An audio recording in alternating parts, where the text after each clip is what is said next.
به نام خدا و با عرض سلام و درود خدمت شما بیننده عزیز، حسین شفایی هستم از مشاوران تجاری پارسافود و در این ویدیو قصد دارم یک مختصر توضیح درباره انار صادراتی پارسافود خدمت شما ارائه بدم.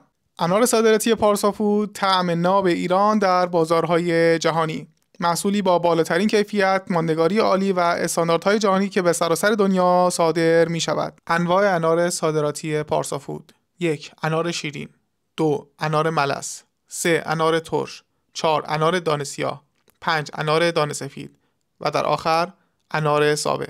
اما چرا انار پارسافود؟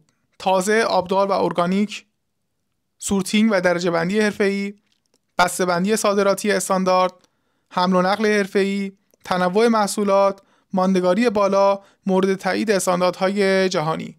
مدارک و گواهینامه‌های صادراتی انار پارسافود شامل فاکتور تجاری، لیست بسته‌بندی، گواهی مبدأ، بارنامه، مجوز صادراتی، بیمه حمل و نقل به درخواست مشتری، گواهی بهداشت و استاندارد و گواهی بازرسی می باشد.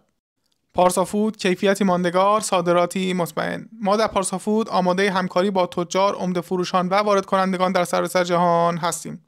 برای اطلاعات بیشتر فقط از طریق وبسایت رسمی ما با ما در ارتباط باشید. پارسافود، طعم اصیل انار ایران در سفره‌های جهانی.